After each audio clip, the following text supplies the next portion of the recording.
This episode of Playing on a Budget is brought to you by CoolStuffInc.com, the #1 source of games and gaming accessories, and by GatheringMagic.com, the #1 source of Magic the Gathering news and articles.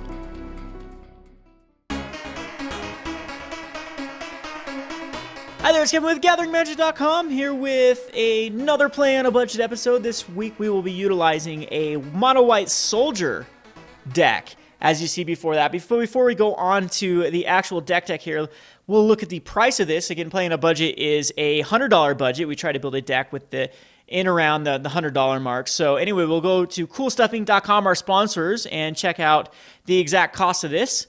So what we have here is, it's going to be, what's cool about this deck going mono-white is we really have the budget to put in like powerful cards like Brimas. So this is one of my very few Play on a Budget decks I'm sure that will have a mythic in it, because most of the Play on a Budgets that I do have two colors, and then I'm the type of person that I cannot, if I'm going to start building a deck, I'm going to want my mana base as efficient as possible. And that is why you'll see a lot of like Sacred Foundries or Steam Vents or things like that in decks, and that takes usually a lot of the money. Usually, if you look back at my Playing on a Budget episodes, 50% of the budget goes to the mana base. So in this, the mana base, we're spoiled because we can just play basic planes, and we have room for the Brimas, King of Oreskos. So that's going to take half our budget right there with two Brimases. So of course, you can cut Brimas. Brimas is not necessary in this deck, and you can be down to the $50 mark. Hall of Triumph is a very inexpensive card at 65 cents. Heliod is a card that I'm kind of iffy about. I have it in my sideboard against maybe Control, but I don't know how well it will do against Control. Launch the Fleet. We are going to run one of those main board. We have a Mutavault because we do have room in the budget. So again, it gets right at $100.51. Obelisk of Urd at $1.99. Precinct Captain at $1.25. We're going to use four Precinct Captains. Preeminent Captain, which is one of the reasons why we did Soldiers, at $2. Sort of the Pantheon at $2.50, and Spear of Heliod at $1.25. That adds up to $100.51. We'll go over to the deck. Again, this is going to be curving out at mainly 3. Obelisk of Urd is usually going to be able to cast for 3 because we'll have 3 creatures. The ideal draw with this is to be like a first turn Soldier Pantheon and a second turn Precinct Captain, third turn Preeminent Captain. Attack of the Preeminent Captain, put in another Soldier, and then eventually convoke into an Obelisk of Urd or Hall of Triumph, Spear of Heliod, and just out aggro your opponent. So Brave the Elements is really the glue that holds the deck together, as it can be just a blowout when your opponent tries to use a card like a Anger of the Gods and you're able to Brave the Elements. Everything in the deck is white. We have a few little tricks here with like Launch the Fleet. Again, Precinct Captain, Launch the Fleet, and Raise the Alarms are going to give us the token advantage. Big fan of Raise the Alarm. Again, Raise the Alarm with Obelisk of Urd is one of the reasons why I built this deck. You would think that it's Preeminent Captain, but Preeminent Captain really needs, to cheat out other cards, you need to go into other, higher converted mana costs, you need to go into other colors.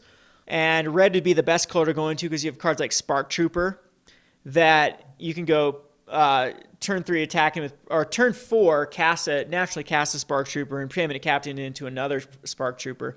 And that's an insane amount of damage on turn 4. But Preeminent Captain at this point is just going to be able to hopefully unload the hand a lot quicker. If you haven't unloaded it yet, Preeminent Captain's going to kind of cheat one more turn. All right, so that's the gist of the deck. Not much to it. We have on the sideboard 2 more Launch the Fleets against decks that don't like to interact with us. We'll overwhelm them. We have 4 Celestial Flares against the Blood Baron Viscopa. That's our answer for it. We have Banishing Lights in there for Planeswalkers, Desecration Demons, things again that we can't answer. Banisher Priest is a good card against Mono Blue Devotion or against a Jund Monsters deck, as sometimes they don't have ways to get rid of Banisher Priest, so it ends up just getting rid of their, in this case, Master of Waves if it's Mono Blue Devotion. And again, they'd have to either bounce it somehow or use their Rapid Hybridization to actually get rid of the Banisher Priest. And the Return of the Ranks really for control or against other mid-range aggro decks. We have so many 2-drops here, 2-drop, 1-drop.